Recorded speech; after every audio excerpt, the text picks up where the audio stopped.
मैया ने कुछ ग्वाल बालों को बाबा के साथ में मन को भाने वाले जो लाला को प्रिय वस्तुएं थी, सामग्रियां थी, वो पोटली में बांध करके भेजा है। और फिर परमात्मा आगे बढ़ते गए। मथुरा की सीमा पर पहुंचने से पूर्व अक्रूर जी को एक जलाशय के भीतर सर्वांग का दर्शन कराते हैं और फिर आगे बढ़ते हैं। मथुरा में पहुंचते हैं। मथुरा की माताएं पुष्प वृष्टि करके और भगवान का स्वागत करती हैं। एक बार मिल करके सभी जयकार लगाएं, बोलिए बांके बिहारी लाल की।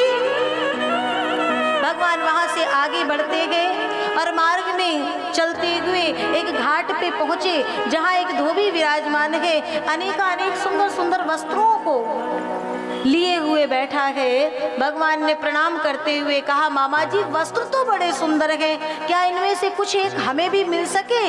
तो वो जो धोबी था ना, वो कंस का पक्का चेला था।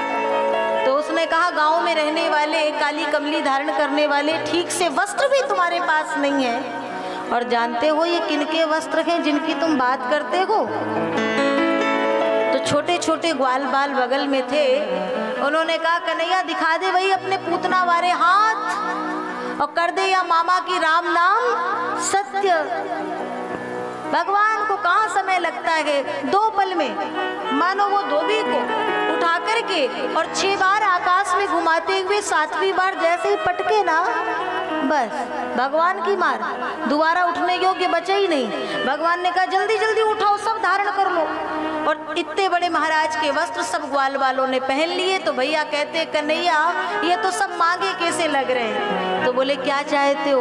बोले, कुछ फिटिंग इटिंग हो जाए तो ज्यादा ठीक रहेंगे। मार्ग में चले, एक दर्जी ने झरोके से भगवान को बुलाया और बुला करके जल्दी जल्दी वस्त्रों को ग्वाल वालों के हिसाब से बना दिया। भगवान ने दर्जी पर कृपा की, फिर आगे गए, माली मिला, माली पर कृपा की और फिर आगे चले तो सरकार एक सुंदरी मिल गई।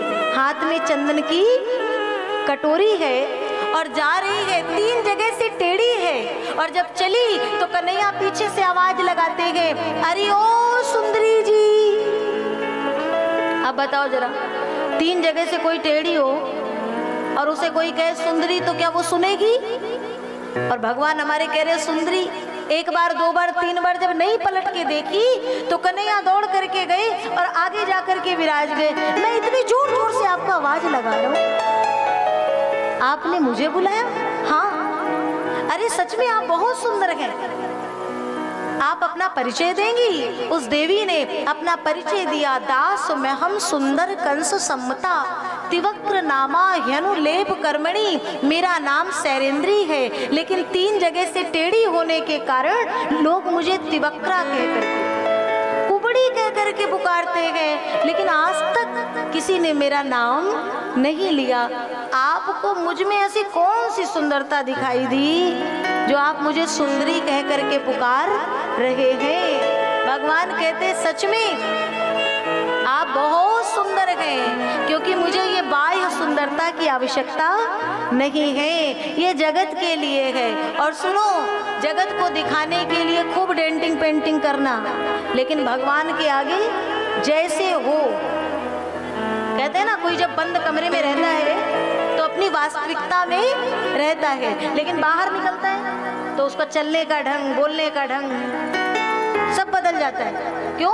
थोड़ा सा बनावटीपन आ जाता है। लेकिन भगवान से मिलना ना, तो जैसे बंद कमरे में थे ना, वैसे ही मिलना। भक्ति के पथ की यही सबसे बड़ी शर्त है कि तुम जैसे हो, जो हो और जहां तक हो, भगवान कहते वैसे ही आ जाओ। फिर तुम्हारी कोई जिम्मेवारी नहीं रहेगी, फिर पूरा काम मेरा है। तो भगवान ने कहा, ये आपके हाथ में चंदन की कटोरी है, कहाँ जा रही हो? बोले, मैं वो कंस को चंदन का लेपन करती हूँ, उसके माथे पर चंदन लगाती हूँ, जीवन भर से लगाती आ रही हूँ। तो क्या आज ये चंदन हमें मिल जाएगा? आहा, हमारा परम सौभाग्य है। उस देवी ने अपने सुंदर करों से, सुंदर हाथों से वो चंदन निकाला और भगवान के माथे पर लगा दिया। और जैसे ही माथे पर लगाया प्यारे, तो क्या हुआ? सुनो, भगवान के लिए तुम एक पुष्प चढ़ाओगे, भगवान पूरा का पूरा बगीचा तुम्हारे नाम कर देगा। ठाकुर जी को यदि तुम स्वर्ण धारण कराओगे तो तुम्हें भगवान हीरा प्रदान कर देगा। चंदन का केवल लेपन किया था, भगवान ने अपनी 3 उंगली निकाली और उस तिवक्रा की ठोड़ी पर रखी और एक जोर का झटका मारा। भगवान ने क्या कहा था उसे? सुंदरी। तो जैसे ही झटका दिया ना, वो तिवक्रा सच में सुंदरी बन गई। इतनी सुंदर, इतनी सुंदर। भगवान वहां से आगे बढ़े हैं, धनुष यज्ञ के द्वार पर पहुंचे, कुबलिया पीड़ नाम के हाथी का उद्धार किए, भीतर गए, धनुष वही रखा है। कौन सा? ये कौन सा धनुष है?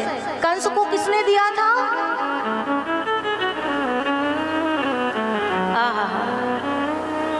भूल गए? मैंने बताया था ना, भगवान भोलेनाथ ने धनुष दिया था और कहा था जो इसका खंडन करेगा वही तेरा प्राणांत भी करेगा। तो भगवान पहुंच गए, प्रत्यंचा चढ़ा करके बीचों बीच से धनुष का खंडन कर दिए। लेत चढ़ावत खैचत गाढ़े, काहू न लखा देख सब ठाड़े। कब कैसे भगवान ने बीचों बीच से धनुष का खंडन कर दिया, प्यारे कोई भी देख नहीं पाया। और जैसे उधर खबर गई ना, तो मल्ल युद्ध में कंस ने बड़ी ऊंचाई में सिंहासन लगाया कि अगर कुछ गड़बड़ हुई भी तो वो नेक सा जरा सा छोरा इतनी ऊंचाई में पहुंच नहीं पाएगा। लेकिन ध्यान देना, हम कितनी भी ऊंचाई में और कितनी भी कोठरियों के पीछे क्यों ना जाके छिप जाएं, वो काल कहीं से भी आ जाता है। भगवान पहुंचते हैं और सर्वप्रथम जैसे ही मेरे गोविंद का आगमन हुआ तो जितने लोग बैठे थे, जितनी माएँ हैं, उनको भगवान बाल रूप में नजर आ रहे हैं। कुबुद्धि कुटिल राजाओं को भगवान काल के रूप में नजर आ रहे हैं और संतों को भगवान उसी ईश्वरीय तत्व के रूप में नजर आ रहे हैं। जाकी रही भावना जैसी, प्रभु मूरत देखी तिन तैसी। चारूर और मुष्टिक मानो 2 ही बचे थे, वो सबसे पहले आए, भगवान ने उनका उद्धार किया। और जैसे उनका उद्धार किया है, तुरंत छलांग लगा करके भगवान ऊपर पहुंच गए, कंस के सामने जाकर के खड़े हो गए। अब कंस आवाज लगाता है, रे चारू, रे मुष्टिक, कहाँ मर गए सब के सब? भगवान ने कहा वो सब वहीं चले गए जहां मामा जी कुछ देर बाद आपको जाना है। और वहीं से भगवान ने उतनी ही ऊंचाई से वो कंस को नीचे फेंका है। कंस रूपी लोभ की निशाचरी प्रवृत्ति का वहीं पे विनाश कर दिया है। बोलिए भक्त और भगवान की। भगवान ने कंस का प्राणांत किया है। उसके पश्चात कारागार में जाकर के माता देवकी, वसुदेव बाबा और उग्रसेन जी को बेड़ियों से कारागार से छुड़वाते हैं और फिर बाहर लेकर के आते हैं। नंदराय जी को कहते हैं, बाबा अभी आप जाओ, मैं शीघ्र लौट करके वृंदावन आऊँगा। और उसके पश्चात हमारे भगवान गए हैं उज्जैनी में सांदीपन गुरु के आश्रम में विद्या शिक्षा दीक्षा का अध्ययन करने के लिए शिक्षा दीक्षा लिए। वहाँ से लौटते समय गुरु के मृतक पुत्र को दक्षिणा में उन्हें वापस देते गए। और फिर जब लौट के आ गए तो उग्रसेन जी ने मथुरा की गद्दी भगवान को दे दी।